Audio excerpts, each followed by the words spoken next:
देश की ताकत तीनों है महान, जवान, किसान और जनता महान। बंगाल को ओवैसी बनने की तैयारी। निलंबित टीएमसी विधायक हुमायूं कबीर बोले, 2026 में मैं ही किंग मेकर, मेरी पार्टी के बिना सरकार नहीं बनेगी।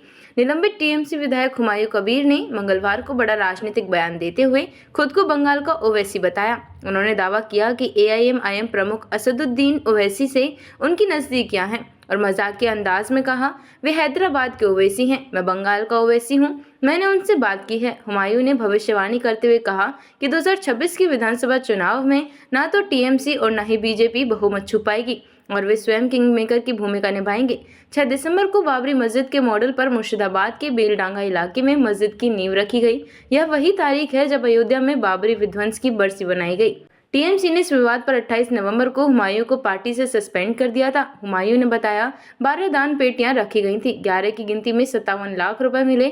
क्यूआर कोड के जरिए 2.47 करोड़ रुपए आए।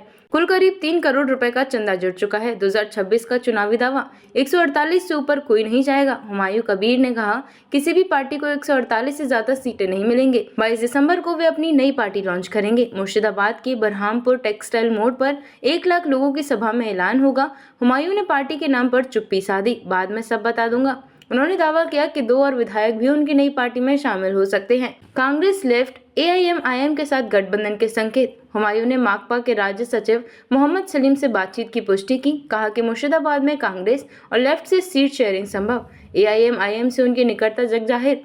हुमायूं कबीर अब खुद को बंगाल की राजनीति में एक केंद्रीय चेहरा साबित करना चाहते हैं। वे टीएमसी से निलंबित होने के बाद मुस्लिम समुदाय पर अपनी पकड़ और एआईएमआईएम से अपनी समीकरण को बड़ी ताकत बताकर 2026 के चुनावों में किंग मेकर बनने का दावा कर रहे हैं। उनकी नई पार्टी विवादित बयानों और बाबरी मस्जिद मॉडल वाली मस्जिद ने बंगाल की राजनीति में एक नया उबाल ला दिया है।